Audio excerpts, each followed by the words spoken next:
Welcome to Homeschool Your Way. I'm your host, Janna Koch, and BookShark's community manager. In today's episode, I'm joined with Cody Wheelock, and he is the founder of Fount Atelier. It's a fine arts coaching program that he has mastered a technique in bringing art classes not only in studio, but online. We're going to be discussing the top 3 hangups that might be holding you back or your child from accomplishing the art goals that you have set. Maybe you didn't even know that you had art goals, but hopefully by the end of this episode, you're going to set some. So let me introduce Cody. Cody, thank you so much for being here. Hey, Janna, thanks for having me. I am really excited and honored to be on the podcast today. I'm excited to talk about art because, to be honest, it's not something that I have ever really ventured into or instructed my children in when we were homeschooling. So as a homeschool mom and talking to homeschool families, I feel like we do a really good job of getting the math and the reading and the essentials in. But when we start to think about adding more things, it can be really overwhelming. And one thing that we like to talk about at Homeschool Your Way is outsourcing. So I think you are the perfect person to talk about the idea of outsourcing art. So why don't you just tell our listeners a little bit about yourself?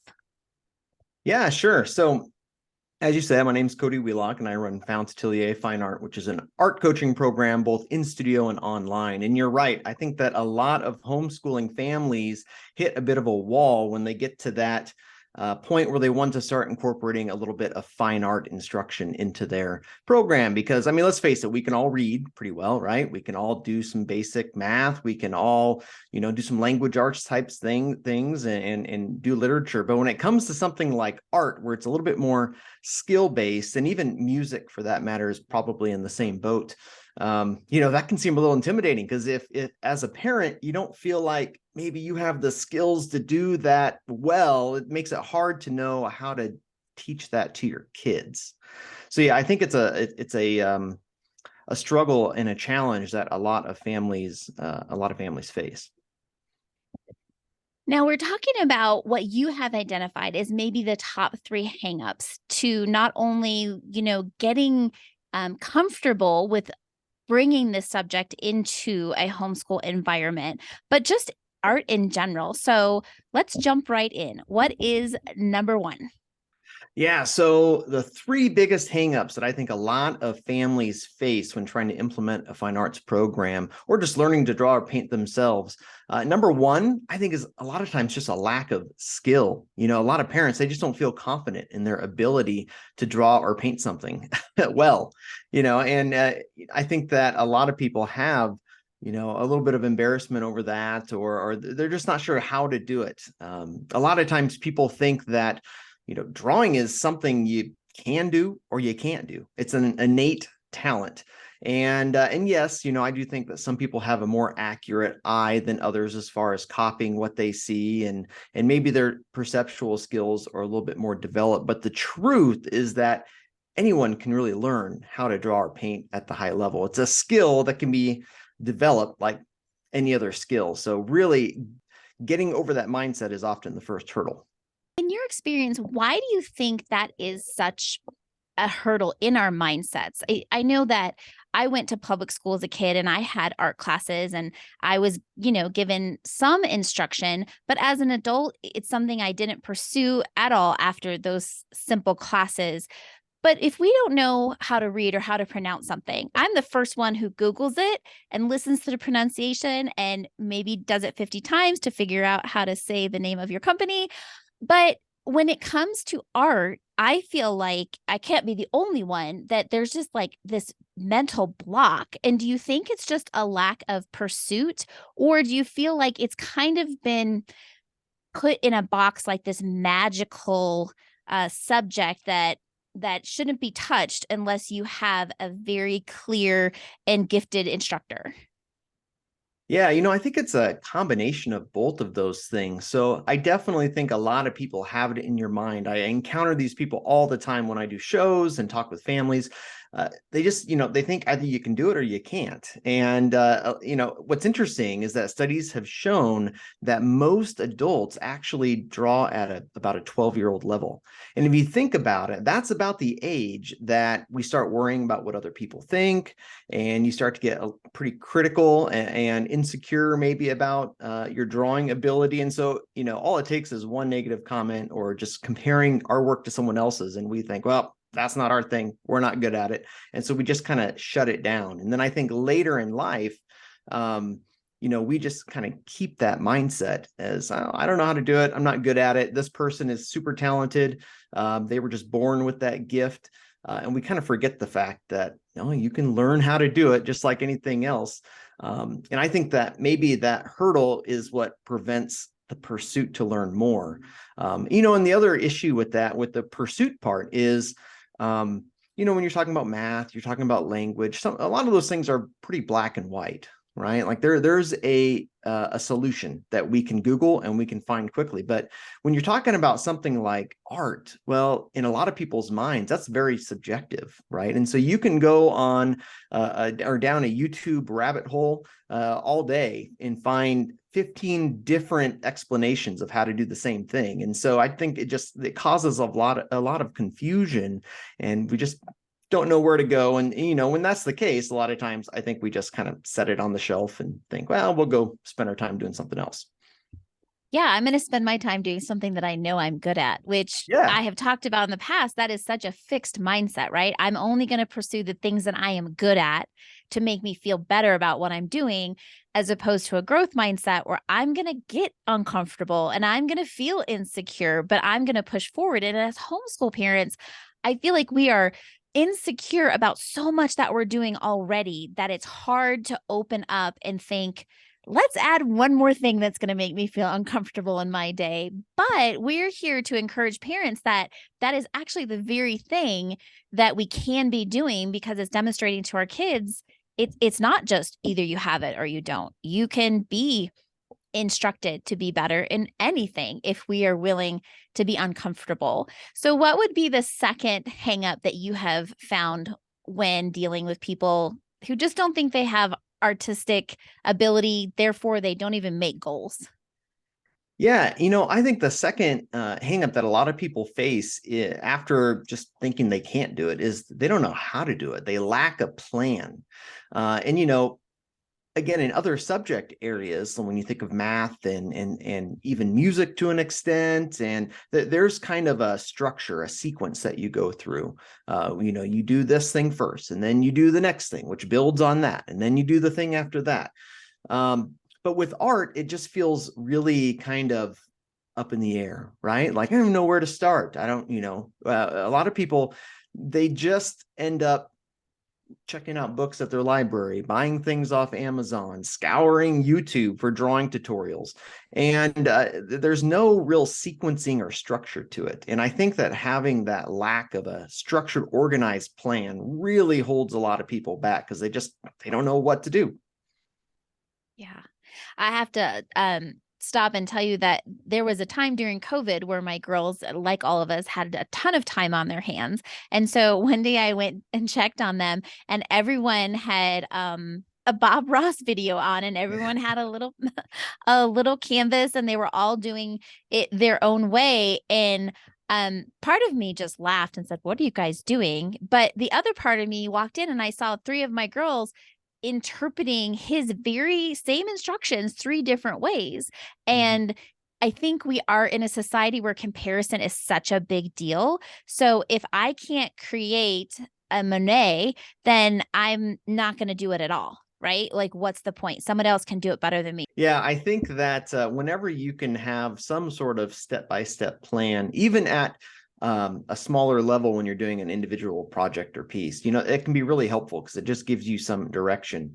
I think that that's one reason why Bob Ross appeals to so many people. I mean, he's got such a fun, laid back personality, so we like him for those reasons. But there's a system to his paintings, right? I mean, he makes a mountain the same way every time. He makes a tree the same way every time. You know what I mean? So we can kind of connect with that, and we feel like, oh, maybe I could do that. Even though, if you've ever sat down to try and do a Bob Ross painting in 30 minutes, it is not easy because he's got that process mastered really well, or he had that process mastered. But I think that's one of the big draws to his series that he did, was it makes us feel like maybe we could achieve that. And you mentioned the comparing bit.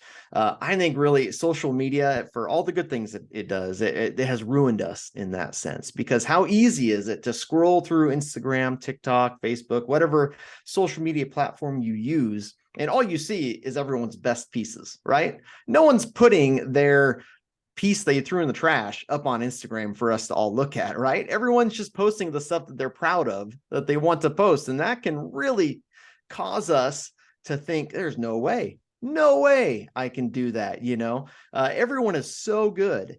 And yeah, like you said, we have to really embrace that growth mindset. And I think that having, some sort of plan or structure to how you go about doing it can kind of help us remember that, hey, this is a process. We're not supposed to get to the end of the race. I'm not going to walk out of my studio door right now and go run a marathon, right? I need to do a few months of training to get there. And some of those first long runs are going to be kind of ugly, but that's all right. That's how it goes with learning anything. It's great. We hear so many times like, oh, it's not a marathon. It's not a marathon. And we have part of our mind that understands that. But then when we start to practice it, it's like we totally forget that it is going to be a process. You're not just going to create a masterpiece the first time you sit down and sketch something out. And so again, I think with art, it's different than some of the other subjects because we have to understand that we're going to do it wrong or incorrectly many more times in the process to find the correct. Yeah, absolutely. I'll have students that, as part of my program, they send me images of their work for feedback.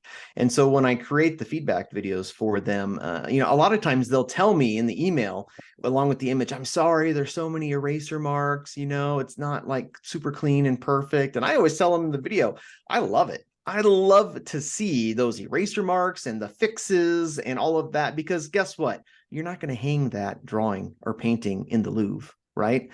You don't have to show anyone, but all of those eraser marks and fixes tell me that you were willing to spot a mistake and fix it. You didn't just let it go. And so, to me, some of those pieces that have all of those marks and, whatnot, I mean, that's my favorite thing to see. And maybe it's because there is evidence of fixes that does kind of put us in that mindset of, oh, I'm not doing well. Because I'm thinking about when my twins started to drive, there were a lot of mistakes in driving, but there was no record of them, right? It was in the moment. They couldn't go back and look at it and go, man, I was horrible at that. There's so many things and now when we write, a lot of times we do it on the computer so we can delete it. And there's no record of the process that it took to go from that really awkward sentence to, wow, that was a beautifully written paragraph. But with art, you can't avoid that. And because our society is so not used to that, it's incredibly uncomfortable to have your missteps recorded every single time you did it incorrectly. Yeah, absolutely. I always think back to those artists from the past, and a lot of times we like to see their drawings and all of the pieces they did, and I wonder how many of them think, "Oh, don't I hate it that you're looking at that stuff because I never intended anyone to see that." But it's good. It's one of the things that makes art unique, and it's one of the things that I think that it's a skill and kind of a mindset that we can apply to other subject matter as well. That's why I think art is so great, and why I think every family should incorporate some sort of art program into their homeschool practice, because the soft skills, if you want to call them, that you learn in the process of creating artwork and sticking with it and persevering through adversity, I mean, those are life lessons that are great no matter what you're doing. And again, I think unique to our position in society at this time is that we really feel like we should be able to perfect something in the moment, in the time, in a day, in a week at least. And there are some things that just can't be accomplished. No matter how many hours you spend in one day, you're not going to get to the finished product. So if you're cooking, you can maybe make a mistake, throw it out, start over, but it's still going to get done within the day, right? With Right. art, it's patience. And that is something in a TikTok generation of 30 to 60-second, reels, we aren't necessarily living that out in our day-to-day life. Sure. Yeah. And, I always try and remind my students that, like you mentioned with the cooking thing, we're not building a rocket ship or anything, right? Like we're just drawing on paper. So it's not, if we make mistakes, we're not hurting anyone. We're not, we might have, spent half hour or 3 or 4 hours on this thing, but you know what? It was a learning process, even if it didn't come out the way that we want.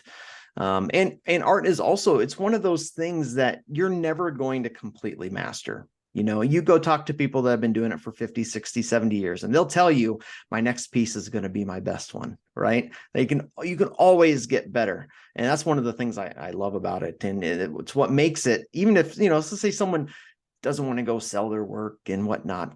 Nothing wrong with that at all. That's one of the reasons why it's such a great hobby to have for your whole life, because you can never master it, and you can do it, until your last day. So it's pretty fun.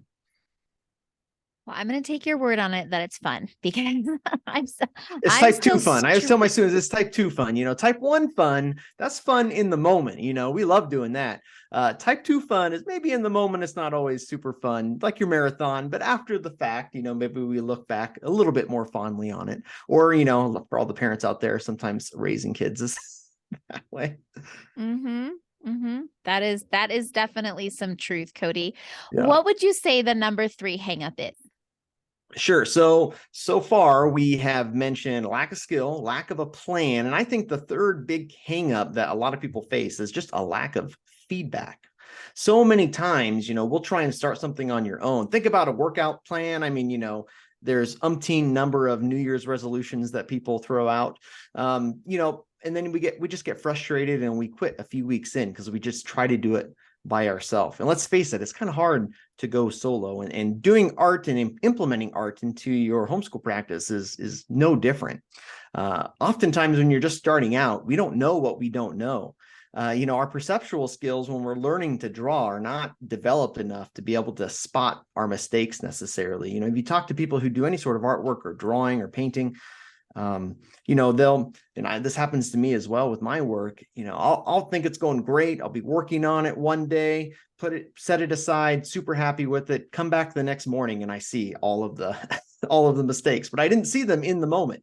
And, sometimes I think it takes getting a little bit of outside feedback, someone who's a little bit more experienced who can kind of just point out, hey, did you notice this? You did this really well, so keep doing that, but here's a couple tips and a couple things that you could correct for your next one.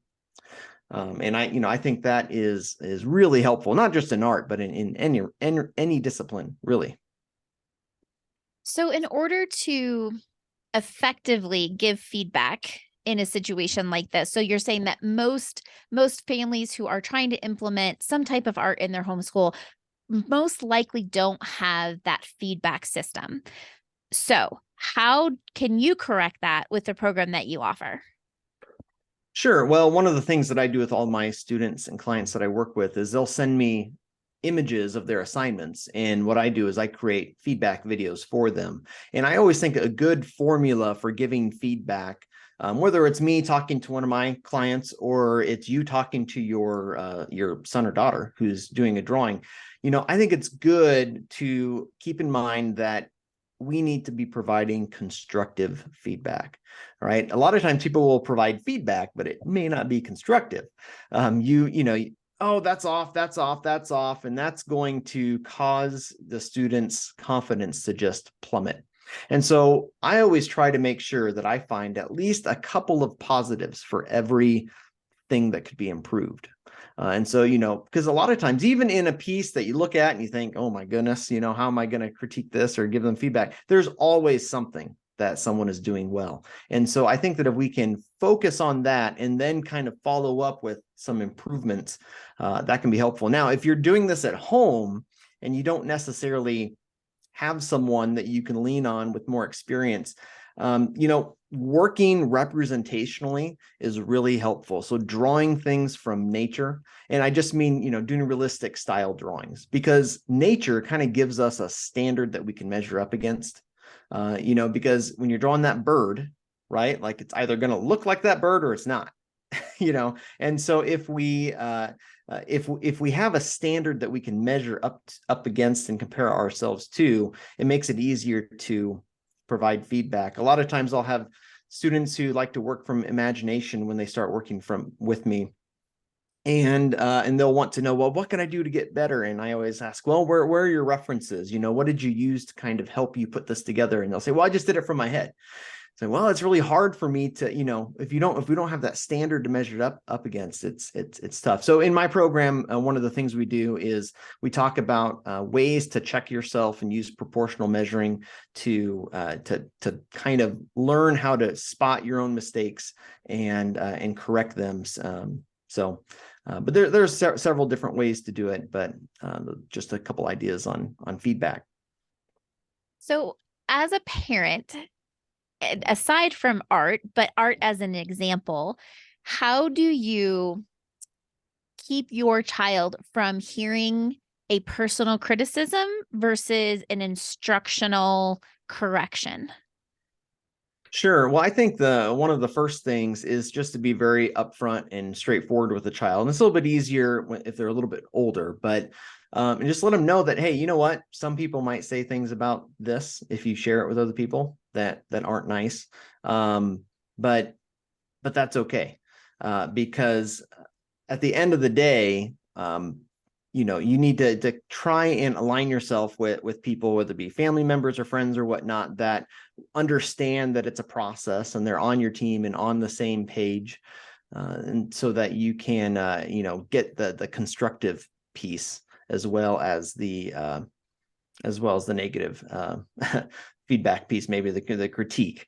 As someone who does a YouTube channel, you always, for every 3 great comments that you get, you're always going to get that one negative comment. And I think it's good to use those comments as a learning opportunity, but don't get too caught up with it, because at the end of the day, you understand that it's a process. And a lot of times the people making those negative critiques or comments, they don't know how to do it themselves. So Right. Yeah, that is usually the case, especially when we're talking about parenting and figuring out how we're going to do this with our kids. I do find it interesting a lot of times, just for any parent to take into consideration, when my child hands me something or gives me something and asks my opinion, I have to ask follow-up questions first. Like, yeah, tell me what your goal was, so that, like you said, in my mind, I'm thinking it's one thing because it doesn't look like a bird.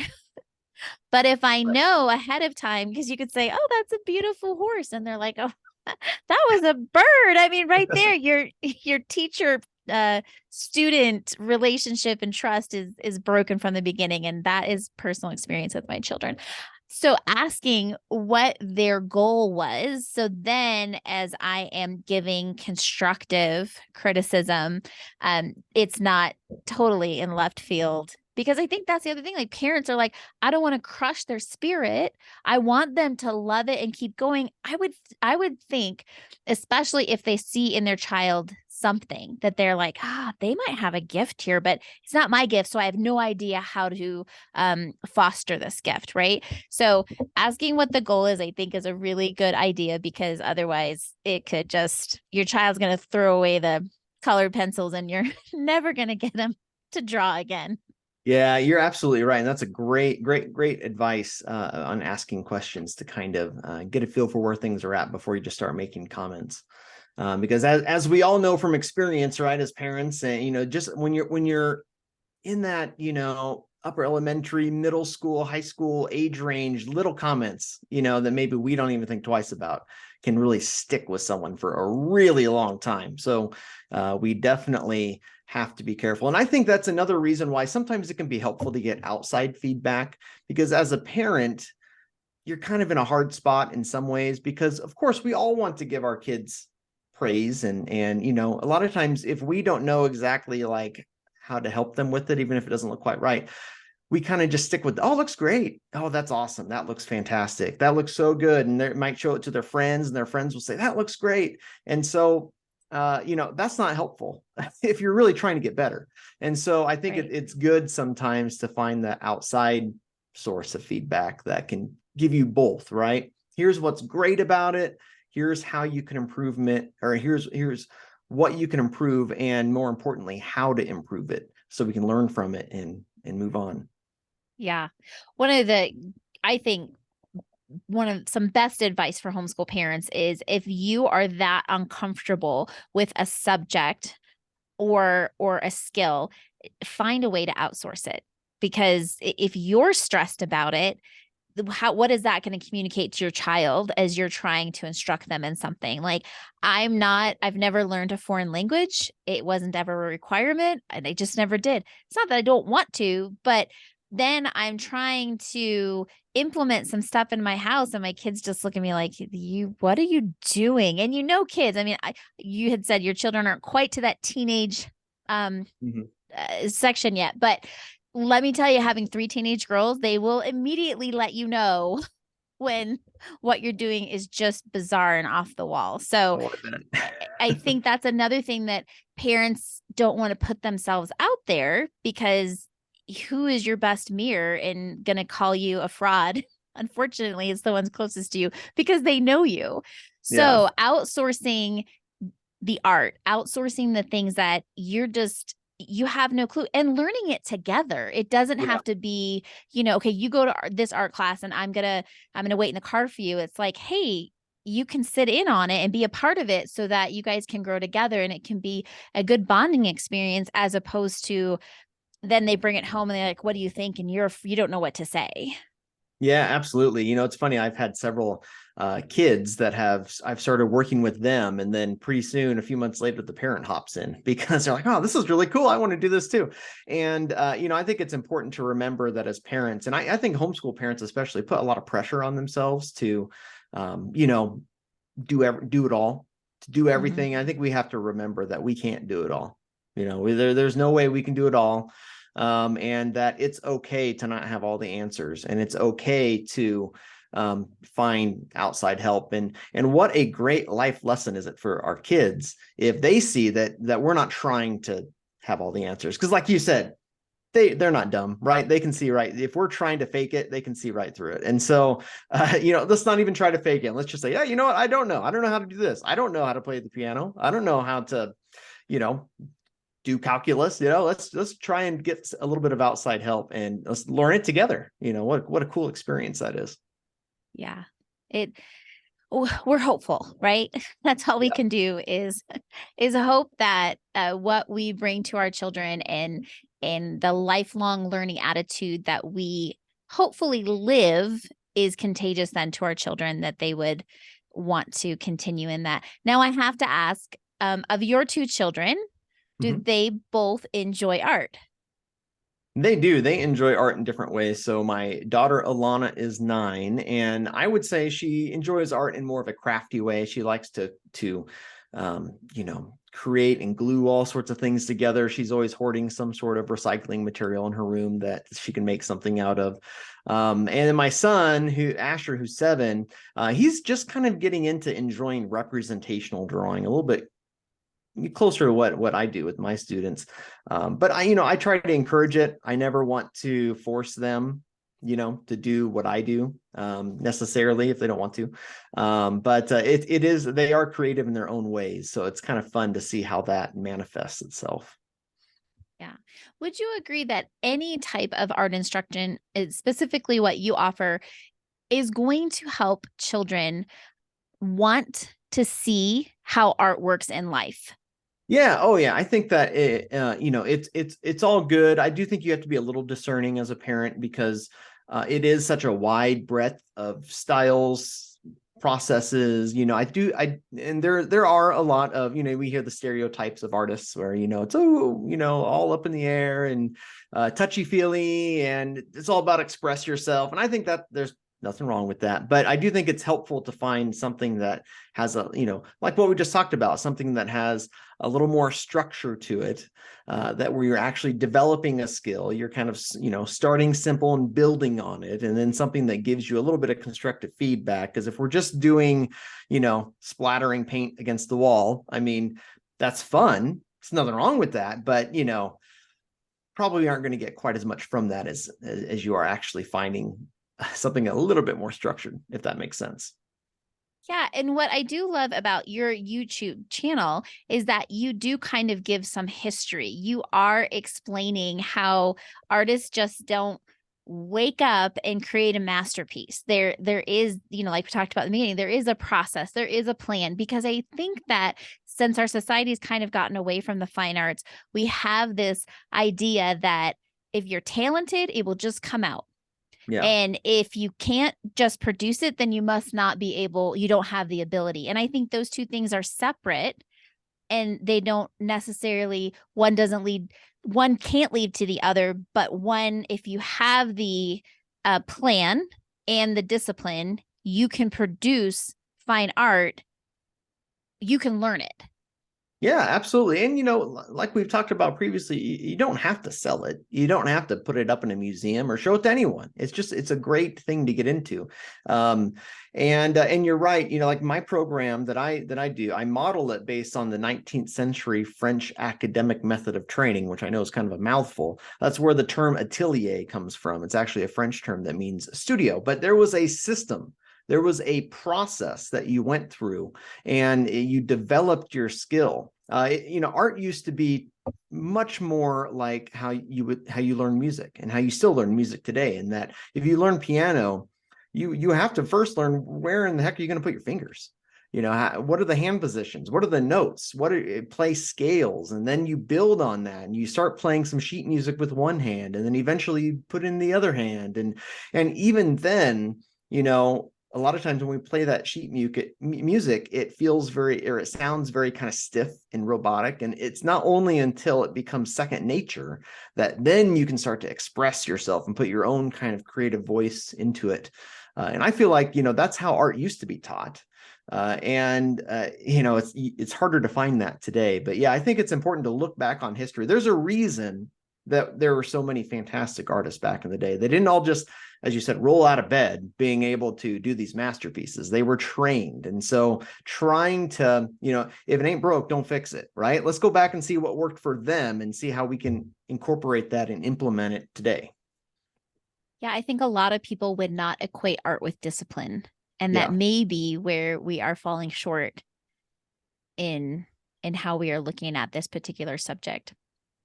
Yeah, totally agree. Well, Cody, before we go, I always ask our guests to share a homeschool or life hack. So, what do you have for us? Yeah, so I have a couple things. So number one, no matter what you're doing, art or social studies, focus on the process.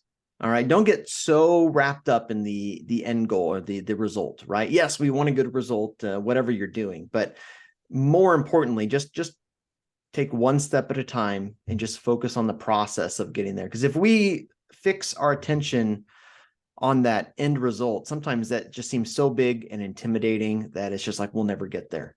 But if we can just focus on today, let's just get 1% better today, and then tomorrow let's just get a little bit better tomorrow, and just focus on that and set some of those smaller intermediate goals.